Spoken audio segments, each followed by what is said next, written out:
Holy crap! Oh no! Oh no! Oh no! Ah! Let's go!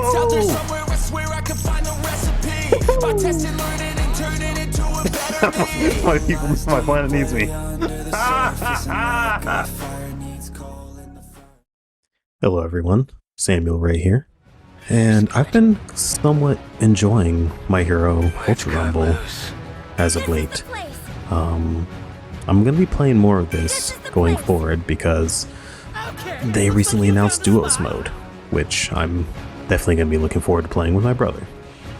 So follow, or I should say subscribe, if you want to see more of that, and hit that bell.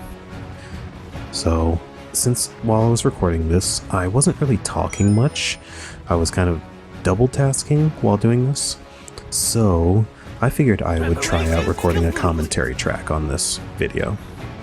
I've done this only once before. It was on a Sonic Frontiers video where some multi-channel network was trying to copyright claim my stuff, so I added my voice over the whole video. But I figured I'd give it another try with this one. So, apparently in discussions of the meta, they refer to Uraraka as one of the worst characters in the game. Bottom 5 if I'm not mistaken. But, I don't know, out of the blue characters, the Rapid, she's the only one I have unlocked right now that I actually like. I've tried out Ida. I don't have him yet, but he's one of the characters you can get with the free character card when you first start playing. Don't like him much. I don't like attacks that like hurl you towards the enemy that much.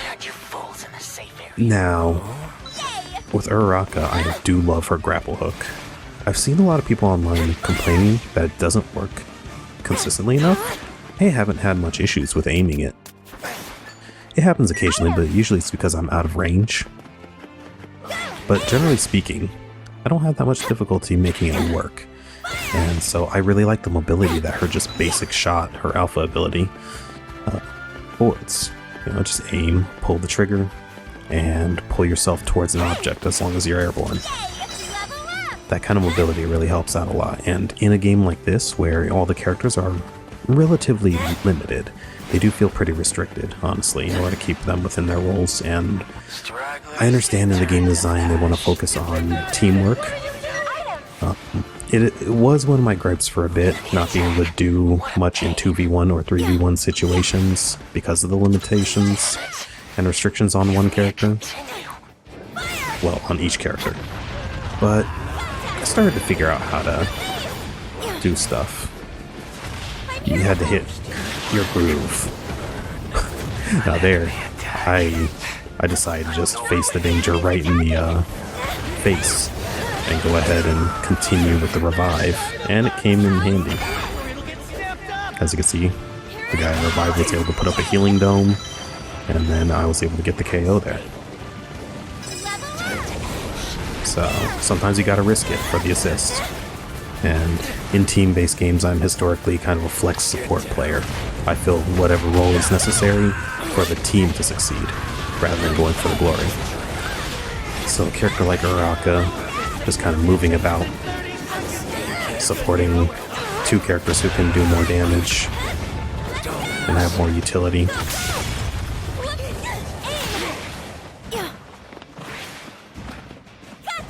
Having the mobility, extra mobility afforded by the grappling hook in this game, and her float ability combined with that, super useful. I feel sick. I'll lighten myself. In this moment, I couldn't use the grapple hook, so I improvised to try and keep up the pursuit. Because Cementos isn't that powerful of a single fighter. Although I lost him, so I decided to just go back to my teammates.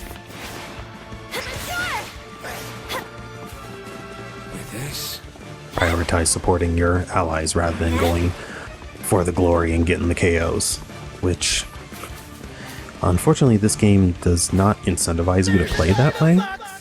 In this game, like rank points and other such points and rewards, well, damage and KOs are rewarded more than anything else in this game, which unfortunately does lend itself to encouraging single-minded, glory-seeking hot dogging.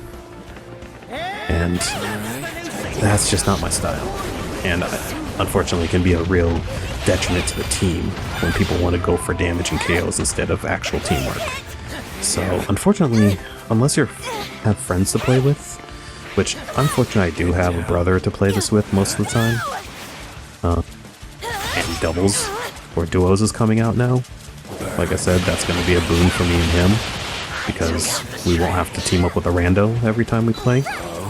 That's going to be great. But when you do get good teammates, man, does everything just come together, and it's satisfying even if you don't win. So being able to play duos with my brother and ensure that every match is going to have coordination and teamwork is going to really elevate this game for me. So expect a lot more of that coming on the channel. I might even try streaming it sometimes on my weekly streams. But while I was building Uraraka here, I was focusing mostly on leveling up her spin move. I'm gonna spin to win because it acts as a get off of me attack. That'll be her beta skill. Since the 3 skills are grouped up as alpha, beta, and gamma, every time you get a manual level up card, you can choose which one to level up. Blue cards or cards that correspond with your character's color, they'll upgrade whatever matches, the alpha, beta, or gamma. But anytime I got one of these manual level up cards, I more often than not put it onto the spin, because it's good as a defensive move, it's good as an aggressive move, it can be held to increase the duration, and as you level it up, you can do it longer, and it increases the range, making it even more useful. So went for the revive card in the previous chest, because you don't want your forward attacker to hold the revive card.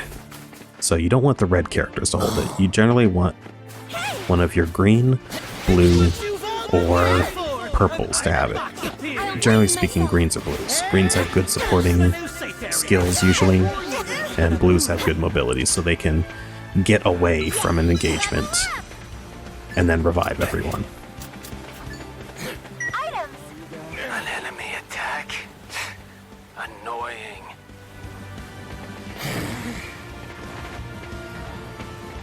I was hoping he would pick up the revive card, and he did. So now, wanted to get some bearings. I saw someone coming up, so I was going to try to set up a trap here. But I think they saw my allies, and instead of coming up to the top, they just aborted. Went down to ground level.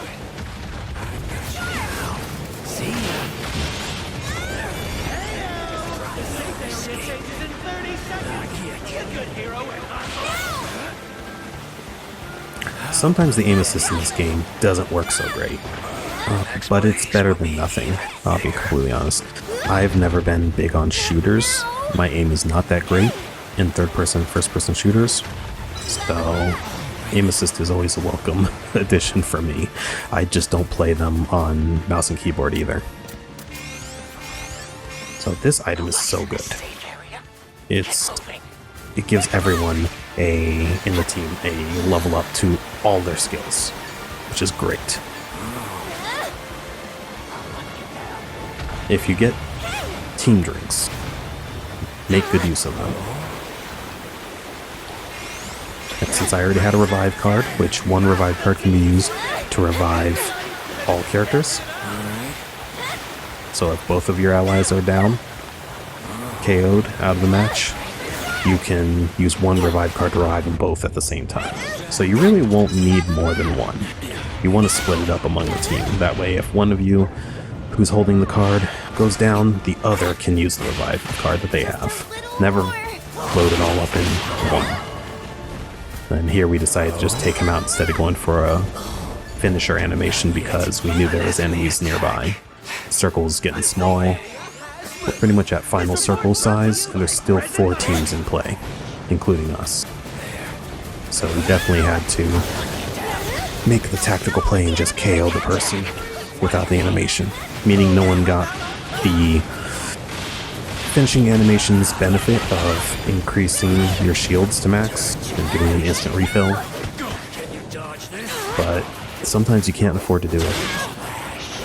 And we had to be mindful because this guy was... Todoroki would be one of my other best characters. And see, there's the spin. That's why I had been leveling it up, because it's really good. It's basically her only good close range option. But it comes out fast enough to be a generally useful get off of me tool. And so, only 3 teams left, us included, so 2 other teams. And it shows the amount of teams regardless of how many people are alive on that team. So I just maxed out my spin move, which is going to come real useful. And then I grabbed the big healing drink. Because it's a team drink. It heals everyone. So I had that at the ready. See, I selected it from the menu and then canceled drinking. That way it would be on the hotkey up on the D-pad. So if things get bad, I could get away, hide, and then use it to revive everyone's... Well, not revive everyone's, but refill everyone's health. So, doing some preparation because I knew things were going to get squirrely and scrambly. Trying to set up some traps with her float. Unfortunately, the startup is really slow, so it's hard to do that with, and it's super obvious. Because you see a bunch of things floating in the air with pink auras around them.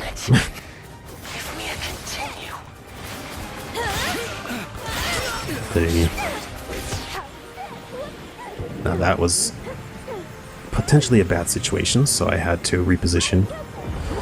But I decided to do that to take out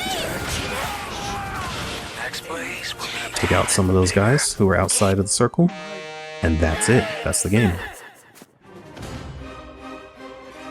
Again, it's a fun game when things come together. Another victory. Second victory ever, and it's with Ochako again. So as my past self said, surprised that I got another one with Ochako. Awesome. Nice. Found something cute. Found something cute. Second win in my history playing the game, and both times with Ochako. Holy crap. So yeah, thank you so much for watching. Let me know in the comments if you enjoy this type of video with me giving commentary over gameplay instead of trying to focus so much on talking while playing, which still isn't my strength. Yeah, let me know. If you want to see more My Hero Ultra Rumble, go ahead and subscribe, like this video, hit that bell, all that good YouTube stuff, because we're going to be playing this more on the channel, especially now that Duos is coming out. Alright, thank you. Have a great day. Hope to see you next time.